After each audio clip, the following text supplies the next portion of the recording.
And welcome back to It's Not a Sport After Dark. In this episode, we're going to be talking about my favorite mobile gacha games and why I really enjoy playing them. So, quick history lesson. Back in, I want to say 2009-ish, 2010-ish, I was playing Assassin's Creed, and I was a huge Assassin's Creed fan. Assassin's Creed Brotherhood and Assassin's Creed 2, all the way up to Black Flag, have been some of my favorite games. And the reason behind that is the history of it.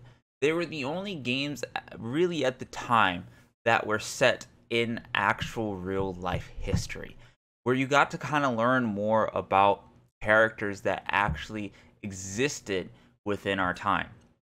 And I really enjoyed learning about that history through Ezio's journey, through the pirate storylines of Black Flag, going to the Bahamas, going to Rome, Italy, learning about the church. And yes, it did have a mix of fiction in it with the Apple of Eden and all that. But I'm a huge fan of history, and I really enjoy stories that redefine or put a twist on history. So with that being said, we are going to talk about my favorite mobile gacha games and why I've been playing them for really the last 2 years. And since Japan kind of rules, pop culture, we're going to actually start with a manga called Vagabond. So, Vagabond follows the story of Miyamoto Musashi, and this is Miyamoto Musashi from Vagabond. It follows his stories as he wants to grow and become a great warrior and samurai, but also a very in touch Buddhist monk, and his duels and his fights. It also follows the story of some other characters and side characters, but Vagabond is one of the best adult mangas out there. If Berserk is number one, Vagabond's probably number 2, 3, or 4, depending on who you ask. But it is a great story with great visuals and amazing storytelling and action scenes. And sadly, it was never finished to its fullest, but it is a very well done story, and I recommend that you give it a read if you have the time. Moving on. Well, why did I bring up Minamoto Musashi, right? I said that Japan kind of rules the pop culture scene, and I also brought up history. And this is when we get out of manga and go into video games, mobile video games. So one of those video games, and it is one that is very famous that I'm sure or that you've heard of. It's a video game. It's an anime. It's a manga. It's very popular. Is the Fate series. Specifically, Fate the Grand Order is the mobile gacha game I'm talking about. And I'm talking about that because they also have their own interpretations of Minamoto Musashi. And here she is. They gender bender her or him. She's female now. She's a very popular character within the story of Fate the Grand Order. And this is really what the Fates franchise is about, and why I really liked it growing up and watching it and playing the game. Not only does this mobile gacha game have, I think, a very good story, and yes, it is a gacha game and has predatorial values and like any gacha game before it does, but its story and how it takes characters from history and implement them within its own fictional world, within its own rule set. It's super duper complicated. Obviously, people in the anime community have done videos talking about how complicated the Fate series story is, but it was originally a visual novel that took heroes from history, the most famous one being Saber or Octoria or King Arthur, as in the anime community, as everyone will probably know and recognize this face. And then you have other characters such as Hercules, They have Hercules, they have Gilgamesh in there, who is a fictional character from the Epic of Gilgamesh, and so many more servants and characters that they've added from history, from legends, from myths, from just stories overall. And that's what I really love about this game. Other than its okay and cool, interesting gameplay elements, it's reading its story and learning about new characters that actually existed within real life history or fiction is super fun for me. It's learning along the way with the game. It's learning with fun. And I have always been a sucker of taking mythical stories or histories like that and putting your own twist on it. That's why Greek mythology and games like God of War are very, very exciting experiences for me. Anyway, talking about Fate the Grand Order and this Miyamoto Musashi and this version of her or him, we're going to talk about the next version. So here we are, and their next Musashi is a little bit different. So this Musashi comes from the mobile game, and it's another gacha game, yes, Azur Lane.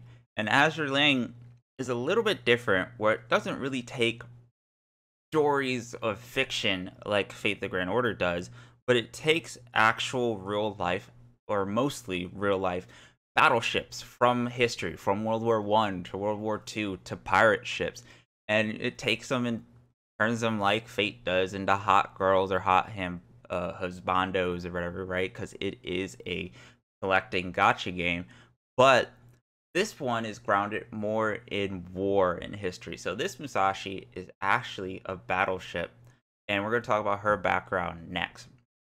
But for the same reasons, where this game doesn't have a whole lot of story elements to it, its writing is nowhere near as good as Fate Go. Most of the time I end up skipping it. And I do, like other aspects of the game and its gameplay, and it's very, easy to get into. It's also one of the games with a better gacha rate than Fate the Grand Order or Genshin Impact or even Diablo Immortal per se. But learning the history of each faction throughout World War II, US ships, British ships, Italian ships, learning how the technology has advanced over the years from World War II battleships versus, today's modern warships. So, quick history fact, of course, before we get into more real life examples. Musashi is a battleship, right? Battleships were the kings of the sea during World War II. They were super big, they were large, they were wonderful battleships. So, what happened to them? Why don't we see them today? Well, they just became obsolete. So now a lot of cruisers and destroyers are a lot faster than battleships are. They're probably a lot cheaper. They have missiles now, so they have longer range than they did. They can outrange battleships.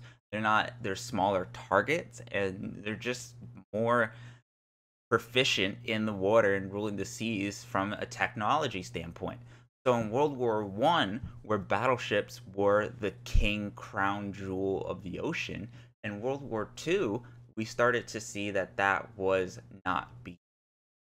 And what happened was, well, ships such as aircraft carriers are now the big crown jewel of the Navy and military with battleships in the ocean. So aircraft carriers are now the new battleship. They rule these. So that's just kind of like a quick explanation of what happened to battleships. And I learned that through playing this game.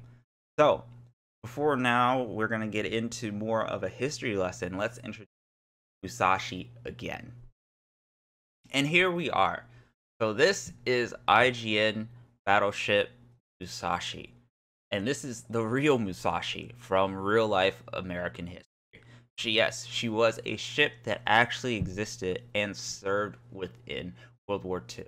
She is one of 3 battleships of the Yamato class, the other ones being Yamato and Shinano.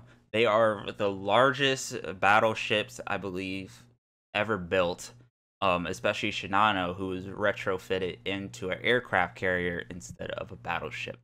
They all sunk. In Musashi's case, she sunk to airstrikes from an aircraft carrier, and her wreckage was found in March of 2015 by Microsoft, but she sunk in 1944 in October.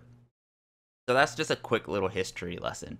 I believe Shinano, off the top of my head, I'm kind of paraphrasing here.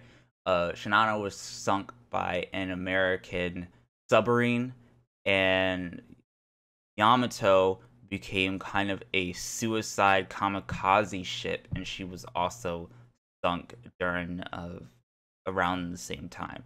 So all these ships are some pretty big ships, and they were really, you know, top tier battleships for their time that Japan made. And this is her. This is what she looked like. This is a photo of her. She launched in 1940 and she sunk in 1944. Very simple. This is what I'm talking about. Where I would never have been invested in this or learned about this if it wasn't for Azur Lane and just learning about how these ships, came to be, their history of it, kind of more learning more about the history of World War II, the history of the technology behind the military, and all of that. This is why I really like these types of gotcha games, and because I can learn more and level up my knowledge along the way. So, with that, we're gonna get into the last Musashi, Minamoto Musashi, and then maybe we'll talk about a little bit more history of battleships in general, or just like the actual Minamoto Musashi. So let's get into that. And finally, we made it to the end of the Musashi roller coaster, being the real Minamoto Musashi, who actually existed. He was a Japanese swordsman, philosopher, strategist, Ronin, and he was a Buddhist monk as well. He wrote a number of books through his time living. He lived in 1584 to 1645, so within, I believe that's like the 16th century around there. Uh, he was famous. He was considered one of the Japanese sword saints. Never lost the duel. He had 61 duels and he never lost it. And he's most infamously known also for his two-hand sword style.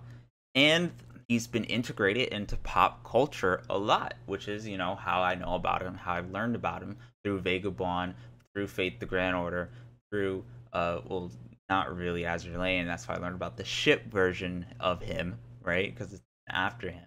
But he is a very prominent figure within Japanese history and Japanese storytelling as well, which is super fun again to learn about. His books is called the Book of the Five Rings. Of course, there are other numerous characters that are like this. Chinese history has a lot of characters being reperpetrated into manga, into films, into video games. One of the most famous, books or authors you could say is like Sun Wu, who wrote The Art of War, for example, and you may see him in other, pop fiction or pop culture out there nowadays. But it's super enlightening to learn about the characters and to learn about their history, just to learn about the time period too. One of my mangas that I really like, if you kind of want to learn about or twist on Chinese history, is Kingdom. So Kingdom is very, very long. You can also watch it. It's an anime, but that's another one if you want to get into more Chinese history. But and then of course there are a ton of Greek storylines and twists, and also Norse storylines and twists, like God of War, for example, or Love Olympus, which is a rom-com about Hades and Persephone, or just Hades, the video game in general, right? So these are tons of things that they take real life stories and they put them in their own world and make a or platform out of them.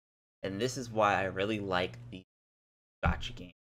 I do like collecting stuff. I do like having things that people don't have or can't get for a while. I'm not a fan of gambling or any sort of predatorial values like mobile games and gotcha games generally come with. But learning about the history and the story and the gameplay, a lot of the positives for me outweigh the negatives, and the negatives are completely generally in my control. Wrapping up now, I wanted to leave with this. So I got into these games not only for history and gameplay. Of course, no jokes aside, there is a lot of not safe for work content about these games, and I was already invested into the Fate series as a kid. The shit that kind of sold me on Azur Lane was New Jersey, and this is Azur Lane's New Jersey. So she is one of the strongest and most sought after ships in the game currently. And of course, you may be asking, well, what about her real life equivalent? What happened to real life New Jersey? Well, this right here is real life New Jersey. She is the one of 5, I believe, Iowa class battleships. Only 3 were actually built and commissioned. The other 2, I think, did not make it. And she was also commissioned during the end of the war, so after kind of the war already ended. So she didn't serve too long in like an actual war, like general war, like World War II was. But she did have the longest serving battleship out of the other battleships in her class, her sister ships. The other one being Iowa. She was decommissioned kind of at the end of World War II, and then Reagan recommissioned her for the Vietnam War, and I think she served in some operations there until she was also decommissioned again. But what happened to her, right? So she didn't get sunk like the Yamato class battleships of the Japanese. Well, she's actually a museum ship, and she's ported in Philadelphia or the New Jersey River right there, and you can go and pay for it and visit this ship. A lot of old monumented World War II battleships. Are also her other sister Iowa, I believe, is also another museum ship.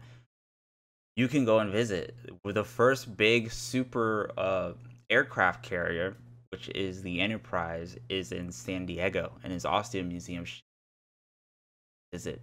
So this is actually one of my goals for the coming years, to visit Musashi in real life.